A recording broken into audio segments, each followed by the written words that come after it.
আসসালামু আলাইকুম। আপনারা সবাই কেমন আছেন? আলহামদুলিল্লাহ আমরা ভালো আছি। আজকে যে পটল আর এই যে বেগুন দেখুন সুন্দর করে কেটে নিয়েছে একদম।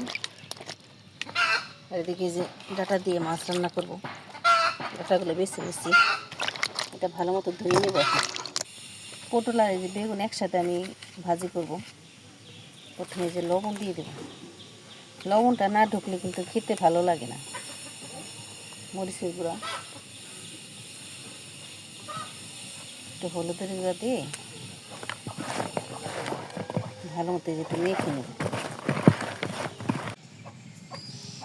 মাখানোর পরে 10 মিনিট রেখে দিছি। যে দেখেন একদম ঢুকে গেছে মশলাটা। এদিকে কড়াই বসাই দিছি, কড়াই বসাই দিয়ে যে এখন আগে বেগুনটা ভেজে নিই।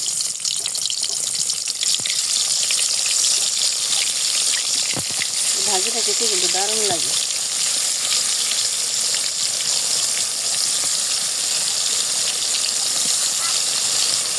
বাচ্চাদের পছন্দ। এখন এই যে একটু ফোনটা নেব, দেখেন এই বেগুনটা খেতে কিন্তু দারুণ লাগে গরম গরম ভাত দিয়ে।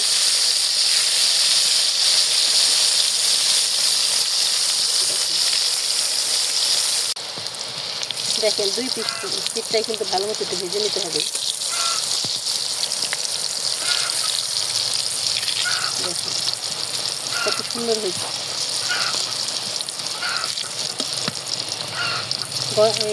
বেগুন ভাজি কিন্তু রুটি দিয়েও ভালোই লাগে, অসাধারণ লাগে রুটি দিয়ে। আমার কাছে তো ভালো লাগে। দেখেন কেমন শব্দ করতেছে, এদিকে ভিডিও বানাই আর এদিকে শব্দ করে।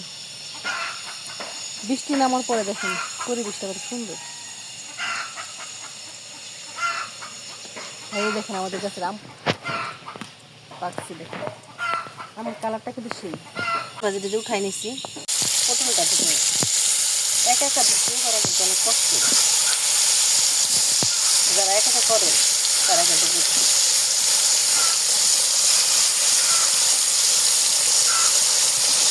সকালে বাচ্চা স্কুলে যাবে, তার খাবার রেডি করে দেওয়া, ভিডিও করা। পটলটা সুন্দর করে একদম ভেজে নেব। খেতে কিন্তু অসাধারণ।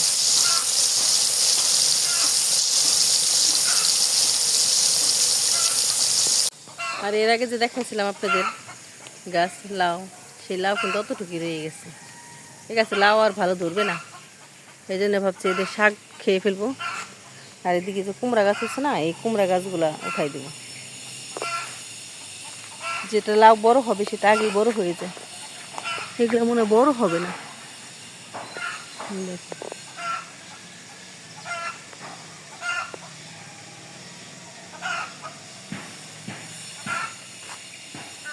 সুন্দর হয়েছে মাশাআল্লাহ। আর এখন বৃষ্টি পাইছে তো। আর এদিকে যে পটলগুলা উল্টাই দেবো। একা একা কাজ করা কিন্তু সব দিকেই করতে হয়।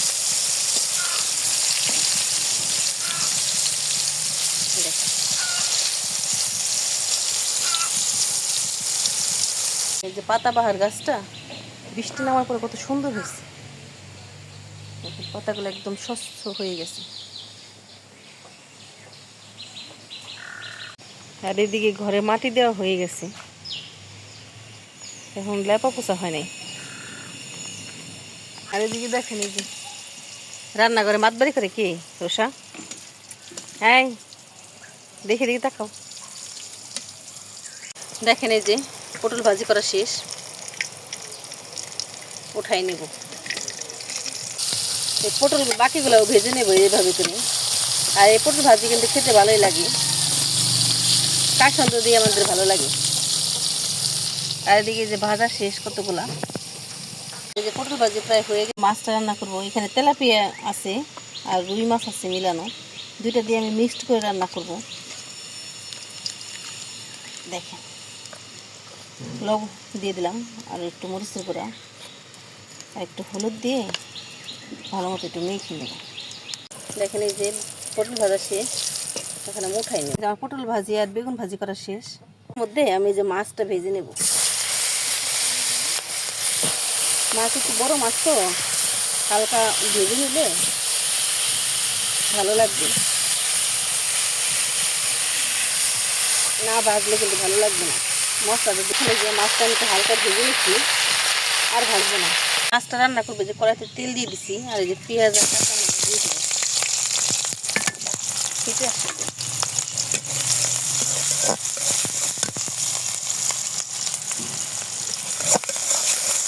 পেঁয়াজটা একটু ভাজা হোক, দিয়ে দেখি ডাটাগুলো কিন্তু একদম কুচি।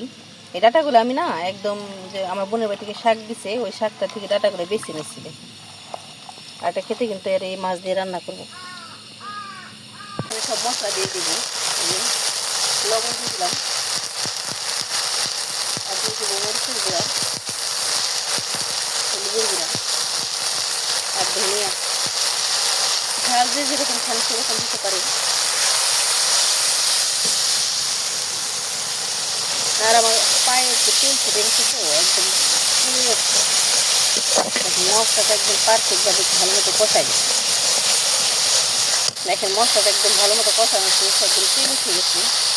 আর এই পর্যায়ে আমি যে ডাটাগুলো দিয়ে দিব, ডাটাগুলো দিয়ে ভালো মতো কষাই। এরকম করে খেয়ে দেখবেন, বড় মাছ কিন্তু ডাটা দিয়ে খারাপ লাগে না, ভালো লাগে। তবে একটু ঝোল ঝোল হবে।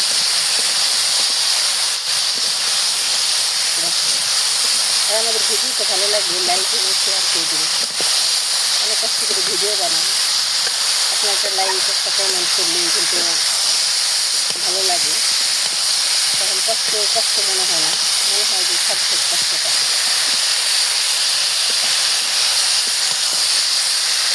মাটির চুলা রান্না করতে মজা লাগে।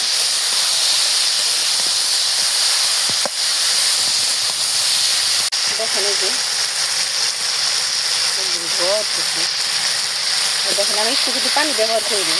আর এই ডাটা কিন্তু একদম কচি তো, এই ডাটা সার ছাড়া এটা খেতে কিন্তু ভালো লাগে। আমার বোনেরা থেকে দিচ্ছে, এগুলো সার দেয় না, ওরা নিজেরা খাবে তো সার দেয় না, নিজেরা খাওয়ার জন্য সার দেয় না। আর যত এটা লাগাই নিজেদের প্রয়োজনের জন্য লাগায়। আর আমি এখন পানি দিয়ে দিয়েছি,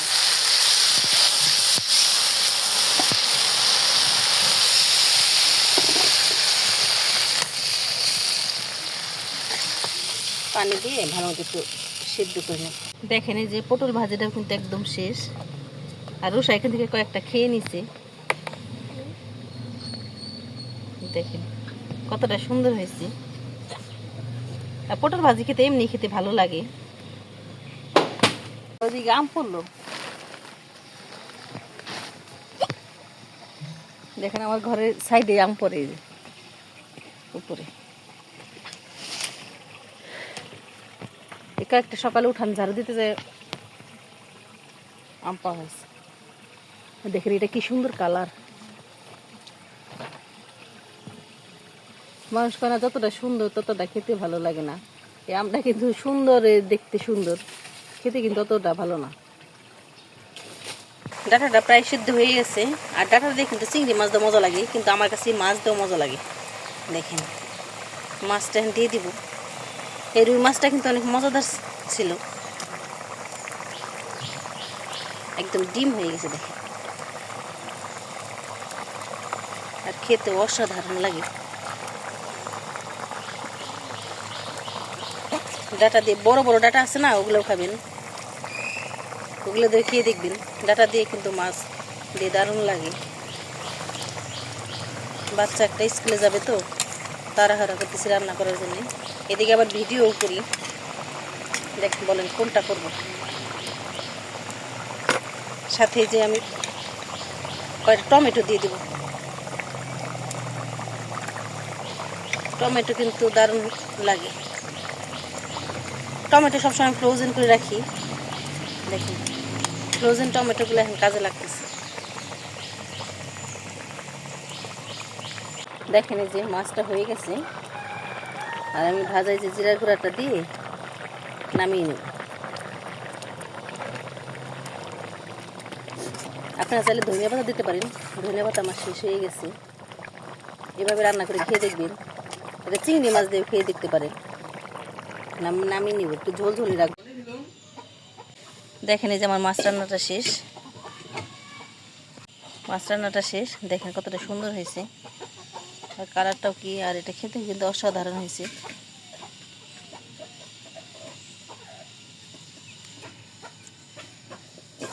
দেখেন এরকম রুই মাছ দিয়ে কিন্তু খেতে অসাধারণ। আপনারা ভালো থাকবেন, সুস্থ থাকবেন। আল্লাহ হাফেজ।